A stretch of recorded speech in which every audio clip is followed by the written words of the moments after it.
So this is a descriptive study that we use to tally, to quantify a relatively new phenomenon in terrorist travel happening in Europe over the last few years, where violent jihadist extremists manage to get themselves into the migrant flows, cross over the external EU borders, and then to conduct attacks, and also to plot and to hide.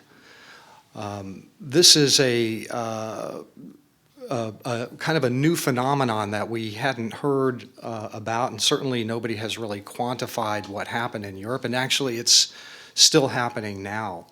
The point of this study is to not only just quantify it, but also to provide at least an exploratory analysis of what it means and how that might apply to American border security and enforcement policy. A little context first. In the years after 9/11, this whole idea, this notional idea that terrorists could cross our southern border in like a second wave of attacks occupied pretty expensive real estate. It had enough gravitas to drive legislation and strategic planning, and it actually had some esteem in Homeland Security circles for a while. And then over time, because we didn't have a lot of attacks, we didn't see a lot of attacks from that quarter for various reasons, it lost gravitas. It lost its importance. It wasn't really happening that much. Not only that, but we also had some reports that turned out to be false about terrorists crossing the border, and these further damaged this idea, so that by the time President Trump was mentioning it about a year ago, there was significant pushback and ridicule about this subject. But then came November 2015, Paris. 6 distinct attacks in Paris. It turned out that 130 dead, hundreds wounded, terrible attack there, and then a few months later, Brussels. And it trickled out in the aftermath of those that some of the suicide bombers had penetrated the migrant flows, the massive caravans that were unending coming from the Middle East into Europe overland, claiming asylum, and that they had used that as camouflage to get in. But even then, it was not acknowledged, in spite of the fact that we've had continuous attacks in the years since 2015 all the way to the present. We're still having attacks and plots that involve people who entered the migrant trails overland and went over and engaged in activity. So the point here was that when the White House released its national counterterrorism strategy, the strategy document mentioned this as a threat to the United States.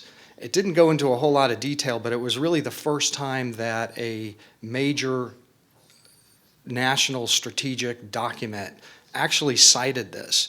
And then it made the mistake of only saying that there were 2 terrorists that did this, that were in Paris, and it struck me as obvious of the need to quantify how often this happened. Nobody had really done this. So we endeavored to try to quantify to the extent that we can what had happened. So the idea here is that we want to take this issue and give it its rightful seat at the Homeland Security table. We want there to be discussion, and we want this issue to be taken seriously, because now it's no longer theoretical, it's proof of concept. So I'll just let my findings by the numbers. It's in the paper that was published today. We looked at the period between 2014 and 2018, and during that period, we noted 104 Islamist extremists entered the EU's external borders using long-haul irregular migration methods to get over the border. This, like I said, established proof of concept that this was a a kind of a new tactic in terror travel, no longer some kind of crazy notion. I also want to mention that I believe that's likely an undercount, because for one thing, in 2019, these attacks and plots have continued, and they were beyond the scope of my study, so I didn't count them. And also there were attacks and plots prior to 2014 that also were not tallied. We believe the number is probably far more than 104, and as time goes on, that number is going to grow because this is an ongoing, unfolding story. Of the 104, they carried out 16 distinct attacks, 32 thwarted plots. 28 individual migrants or people who posed as migrants completed actual attacks. 37 were arrested or killed as a result of thwarted plots, and 39 others were arrested for general terrorist activities. And by that I mean, there was a commander who chopped heads off somewhere in a village in Syria, and then they crossed in with the migrants and they hid, or we didn't know what they were going to do. They were a higher risk, but it was illegal to have been part of a foreign terrorist organization, and so they were arrested. This is interesting to us. More than 40 of the migrants who were involved in completed attacks and thwarted plots were purposefully deployed into the migrant flow. This was ISIS, their external operations branch, trained, organized, equipped, funded a purposeful deployment using this tactic to gain access to target countries. Of those 40, 27 formed what we call a supercell. They were mainly involved in the Paris and Brussels attacks, and then the rest of them were either killed or arrested. Some 23 were self-propelled lone offenders who arrived in small familial or friendship groups, non-deployed small cells. 29 were returning foreign fighters of European citizenships who couldn't come back the normal way, so they came in posing as migrants with false Syrian passports as though they were war refugees. The vast majority of them were from ISIS, 75 of them, and the vast majority, and there were also some Taliban and al-Nusra and some Chechens involved in there too. The vast majority of these terrorists took what's known as the Western Balkans route. This would entail an entry into Greece and then north through the Balkan countries to Hungary.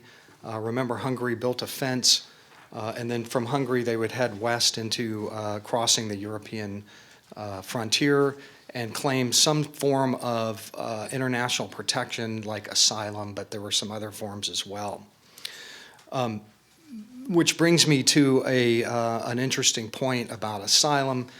We looked at the period of time that folks who had come through, applied for asylum, and then conducted attacks or were arrested. The average period of time that they were in Europe was 11 months. Some were there for 30 months, some were there for a few days before they were caught. But that allowed for the use of asylum processes and international protection processes to incubate plots.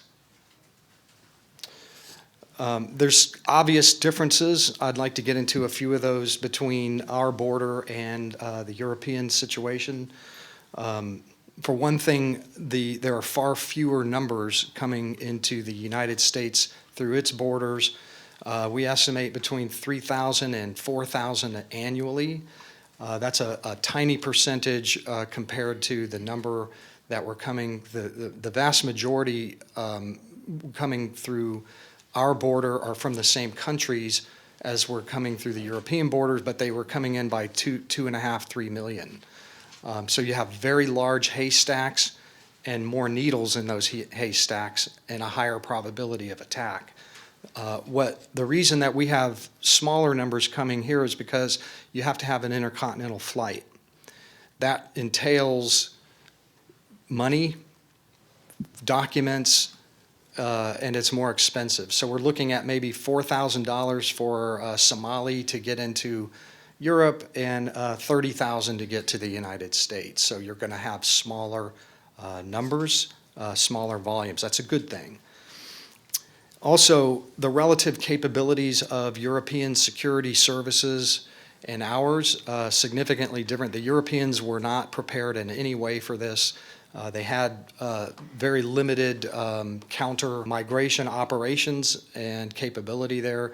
But the United States, because after 9/11 we did initially take this seriously, we installed counter-smuggling, and we have watch lists, interoperable database systems, better screening for migrants coming through. So the U.S. is better positioned to apply some security screening to migrants who are coming from those far distances. Nevertheless, we apprehend about 20 watch-listed individuals at our border or en route who are on U.S. watch lists. That's a good thing because we're apprehending them, okay?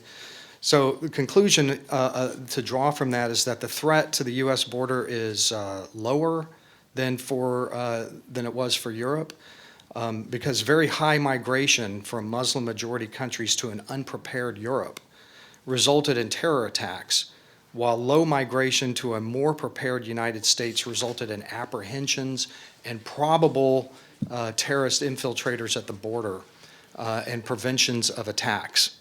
So we've gotten lucky in that regard. However, I would say that there's still a moderate, high consequence threat that persists to the United States from that avenue, and we ought to take into account what happened in Europe. There's a few things, and I'll wrap it up. One is that extremist groups abroad saw that what they did in Europe was highly successful. It worked. That terror travel tactic over borders posing as migrants worked, and success often breeds success. So we should assume that there is an awareness among foreign groups that may want to deploy, or even just individuals who might want to self-deploy and come through our border and spend the money. The longer distance, the higher cost, and better U.S. security would not deter a determined terrorist. Nobody's going to be like, oh, that's $50,000, I won't do that. If you're determined, you can do that, and they will. The Central American crisis showed that our border management systems can be crashed, just like in Europe. And lastly, the asylum loophole, major problem even in non-crisis time for the United States.